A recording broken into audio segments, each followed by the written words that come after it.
So one of the things you can also do is journal them. Sometimes I really recommend this to people who have really low self-worth, and that is every night I want you to try to write down at least one or two things that you really did today that you're proud of. And it can be as small as, I got out of bed today and I brushed my teeth. I mean, I'm not kidding you.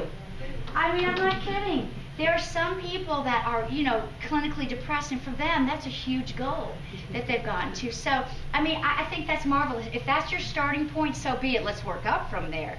But just every day, find two things. And also two things globally you like about yourself. I'm a good knitter, or I'm a good friend to people, that kind of a thing. So.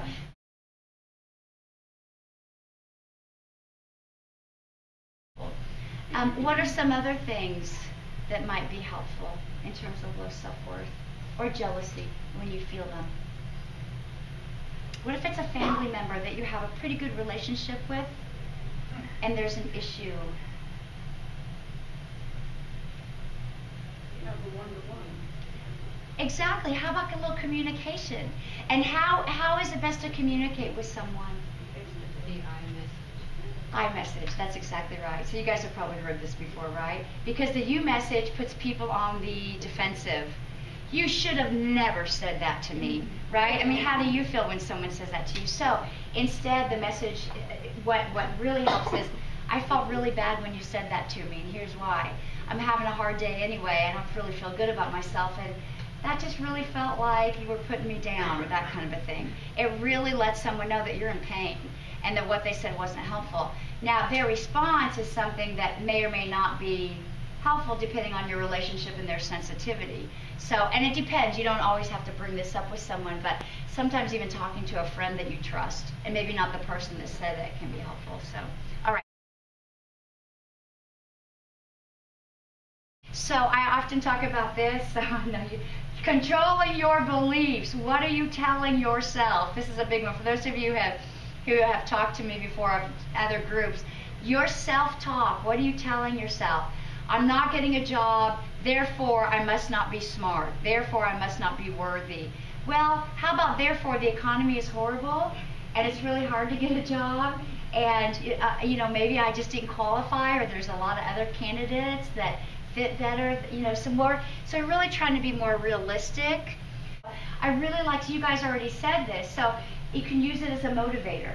So instead of thinking, I'm jealous that so-and-so looks better, that can use that as a motivator. Well, how about, what can I do to get myself to look that way? I can get up and walk more, exercise more, or that type of a thing. So using it as a motivation to help you. Redefining what I call your core beliefs. A lot of, thinking that I'm no good and other similar thoughts left from childhood. So examining those kinds of things that are ongoing. And then getting support and feedback from helpful friends. I think it's marvelous that you guys all are here. And if you decide to journal tonight and you're having a low self-esteem day, I want you to write down, I went to Dr. Yadegar's support group. Really, because that says to me you care enough about yourself to be here, okay? So that's really, I think that's just marvelous. And I think the more support that we can have in our lives, the better. And sometimes, it doesn't mean you need 500 friends. I don't know if any of you Facebook. I just went back on there. Some people have 500 friends. I'm like, really, 500? I think I have 5 good ones. That's all I need. But I'm sorry. I like to joke a lot, but going on this side. But really, it's just those handful of people, or even 1 or 2 that you feel like you can trust. And if you don't have that, foster it. Come to a support group. Start to get to know people. Ask for their phone number. Ask them if they want to go for a walk sometime.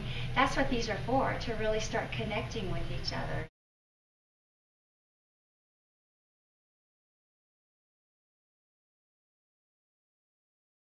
There is a woman who I heard speak about self-esteem who is marvelous. Her name is Marilyn Sorensen.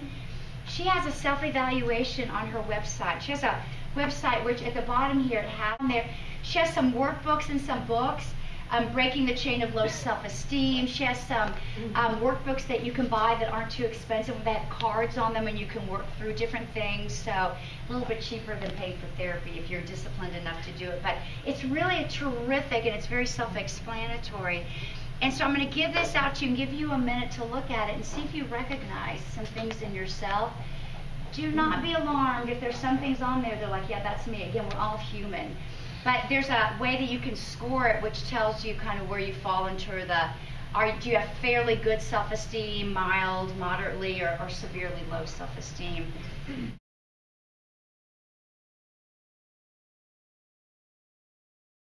The last one is fake it till you make it. And I know that sounds crazy sometimes, and sometimes if you are having a bad day, it's good to just let yourself have a bad day. You don't always have to be smiling and happy, and it's okay to just be.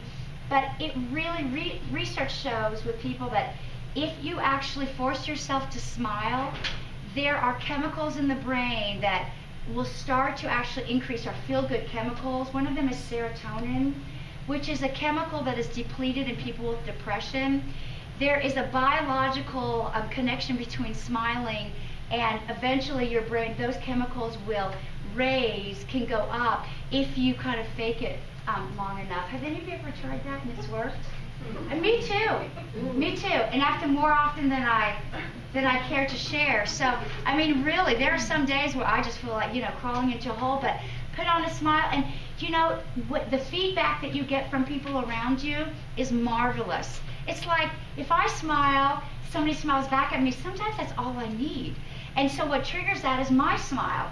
And, when I walk around grumpy, people react to you that way. So sometimes, and then there are days where it just takes too much damn energy and you're just feeling so bad, you just don't want to smile. So you have to give yourself permission as well. You have to decide for yourself, but yeah, definitely fake it till you make it. So then you can take yourself to therapy and get some suggestions or a place for you to cathart and talk about solutions so that you can best deal with that. Because, life, there's a lot of stuff we have to deal with in life that's really hard, and a lot of people that we have to deal with. And so sometimes getting suggestions for how to communicate things and learn to count to 10 and not do things in an emotional way can be really, really helpful as well. And also, loving someone and forgiving people rather than getting angry at them is a gift to yourself. I don't like feeling angry. I mean, sometimes, it motivates us positively, but most of the time I don't really enjoy it in my body. And when we get angry and we harbor it, it will eat you up alive. And it will get your adrenal gland to pour out something called cortisol, which is not very good in your body if it's there for a long period of time. And your immune system will break down and you'll get sick and it hurts yourself. And the only person at the anger feast is yourself, because you're feasting on your own self. And you're eating basically, it's really your own demise. So I know that's easier said than done. It's hard to let go sometimes when you're really angry and somebody did something really awful. I tell my students this often. People that feel really good about themselves and have good self-esteem really don't need to do harm to others to make themselves feel better. So when you feel good about yourself, you just want to elevate people around you. It's the people that don't feel so good in here that makes them feel better when they're up here. Do you know what I love to do on a bad self-esteem day? Hey, you guys know the, you're going to think so bad of me, but do you know the show Real Housewives of Orange County? Mm-hmm. You guys know at least what it's about? Yeah. I mean, it's a show of these women and they act quite juvenile, if I may say. Mm-hmm. And and it's really, I really am like, I can't believe I'm admitting that I watch it, but I watch it on low self-esteem days because it makes me feel so much better about myself. I'm like, at least I'm not that screwed up. Oh my God, my self-esteem was like this high after that. It goes from this to this. So, it's free therapy. That's why I think people kind of like watching reality TV. It's like, I'm not that bad. They're so wacky, right? Sometimes, I mean, no one's perfect, so sometimes our friends do have flaws. And so, I have friends sometimes and they say things that really, irritate me too. And sometimes I choose to discuss it with them. Again, that I statement, so that's one suggestion. The other thing, and this ties in with self-esteem, and believe me, I have to work on this all the time, is if you have good self-esteem, doesn't matter what anyone says, right? That's really the key. And I'm telling you, I'm still working on it, and I know that, you know. And so it is something that is a daily task. And so sometimes someone will say something to me, and I think, oh my, you know. And so someone with good self-esteem really doesn't care what other people think, because you know that what you're doing is right for you. And that's the hardest thing to remember. Yeah. So you have to choose for you, and I think your suggestions are marvelous. You know, we all trying to surround yourself with positive people is great, but no one's perfect, and sometimes people say things that are not so helpful, and maybe they're trying to be helpful, and it's not out of jealousy, but they're just trying to be helpful, and maybe they are, but it's really getting that, okay, I know, I'm going to let them say it, it's okay. Love them anyway, right? Taking the higher road, and yeah. Okay. Do you know, one other thing that I think sometimes I get told is that when patients haven't seen friends who haven't seen them for a number of years, who always known them as being overweight, and they see them, of course, sometimes they're complimentary. Sometimes they kind of say, oh my God, you look kind of sickly. That's a comment that often bothers patients. And so the thing to do is to realize that, of course, they have not known you differently. And the reality is that you know that your actual ideal weight should be what it should be, and your health is a lot better. And so you have to recognize that and tell yourself, okay, this would be a normal reaction that I would have probably had I seen someone and I didn't know better. So don't be put off by that. And Absolutely. so this goes back to kind of thinking this through in your head, and okay, don't take that too hard. Don't be depressed by the thoughts. And often it's something that once then you see you again and again and again. There's no, this is good, and this is how you should really be, etc. Yeah, if you know that your health is good. And everybody in this room knows it is not the easy way out, right? You can regain the weight. You got to keep exercising, and you got to still follow the plan. So, and that's also part, I think, sometimes what people will experience at first. They're so jazzed because it does melt off and it comes off quickly, and then you got to start working at it, because otherwise that scale can start to creep back up. So, but it still is a wonderful tool, wonderful tool. So, and again, Dr. Yadegar's patients really do very well long term.